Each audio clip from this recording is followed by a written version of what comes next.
Starbucks could be the new lipstick. The lipstick effect states that in times of recession and other economic stresses, people will indulge in discretionary purchases that provide an emotional uplift without breaking the budget. Lipstick fits the bill.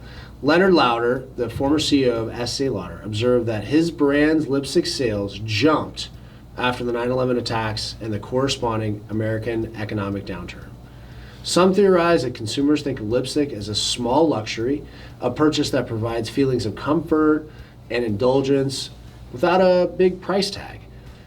In the first 3 months of the pandemic, data from global market tracking firm NPD Group found that sales of lipstick and other lip makeup grew 48%, more than twice as fast as other products in the beauty category. It seems, at least by some measure, the lipstick theory is holding true. However, a new product may actually be dethroning lipstick as the go-to luxury item in times of economic distress.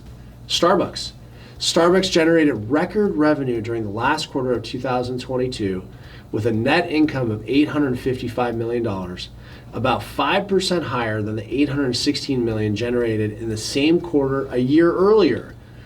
They reported sales of $8.71 billion, up 8% from the prior year, and slightly below analyst expectations of $8.79 billion. However, Starbucks blamed this on currency fluctuations that drew down its revenue. The earnings are impressive, especially in light of the reported losses of other companies closely watched by the media like Apple and Alphabet and Amazon. Still, that's not what proves that Starbucks' fortitude during the economic crisis is parallel to the lipstick effect. In 2021, the first full year the world was suffering from the pandemic, Starbucks made a revenue of $30.36 billion. That was an increase over 2020's revenue of $23.17 billion. That's a big jump. Just for clarity, revenue is the total amount of income that a company generates by the sale of goods or services. Unlike an annual earnings report, no expenses are subtracted. Not only that, throughout the pandemic 2020 until 2022, Starbucks turbocharged opening new stores. With more established retail stores were closing and declaring bankruptcy, Starbucks went from 31,256 stores at the end of 2021 to 35,711 stores at the end of 2022. Starbucks closed some stores in 2021, but it wasn't because of profitability, it was really had to do with some legal issues they were running into.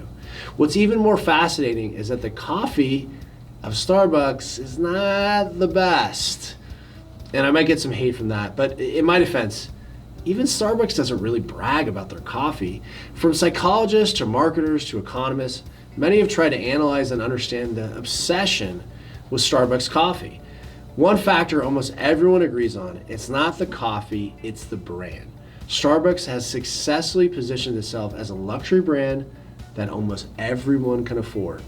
With its Italian names, attractive decor, and comparatively high prices, Starbucks ensures that its products are perceived as some kind of reward.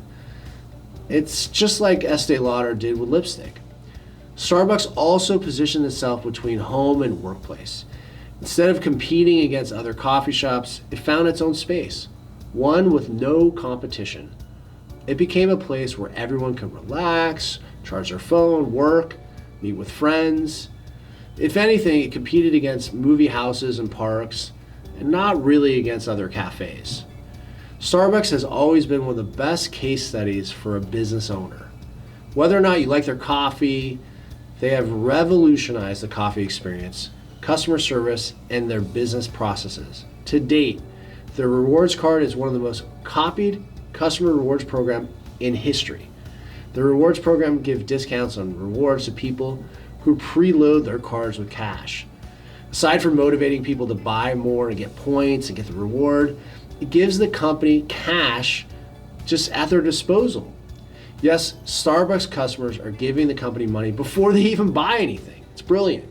2022 rewards members have forked over more than $2 billion without getting a single cup of coffee, all by preloading their rewards cards $50 and $100 at a time. Starbucks themselves calls this the Starbucks float, and it allows them to do a lot. How about you? Do you know of any revolutionary brand or customer rewards programs that you think change the landscape of business in the US? Share them with me in the comments section. I can't wait to read them. I'm Colin Plume, CEO of Noble Gold Investments. Please don't forget to like, subscribe, and click the notification button for more videos and business ideas, revolutionary marketing programs, and many other tips.